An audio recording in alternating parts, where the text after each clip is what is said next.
What's going on, everyone? In this video, we're going to be making our Coconut Green Moringa Juice. Yes, this is definitely something you're going to want to keep on repeat in your household. It's highlighted by the very nutrient-dense moringa leaf powder. Now, if you're not familiar with moringa, it's grown a lot in popularity over the years, and we'll talk a little bit more about it later.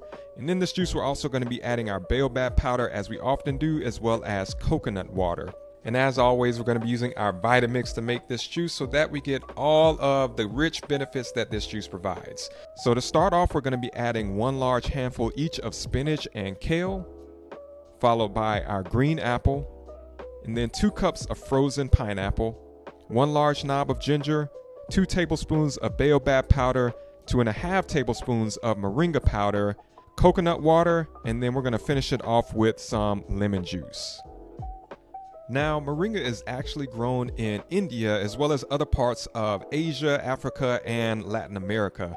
What's cool is that it's actually used to help treat malnourishment in some parts of the world due to the laundry list of nutrients that it contains. There are far too many to list, really. And another cool thing about moringa is that it helps to preserve the mitochondrial health in our cells, which, in short, it basically gives us a little more energy throughout the day, which, hey, there's nothing wrong with that, right? Now, if you want to get rid of the pulp, you can remove it using a strainer or by scooping it off with a spoon, as you see here, and make sure you don't throw away that pulp. You can use it for other things later. Now, as always, let us know what y'all think of this juice in the comments below, and please don't forget to share this with someone you love. There's nothing like sharing the wealth of health and longevity with someone else.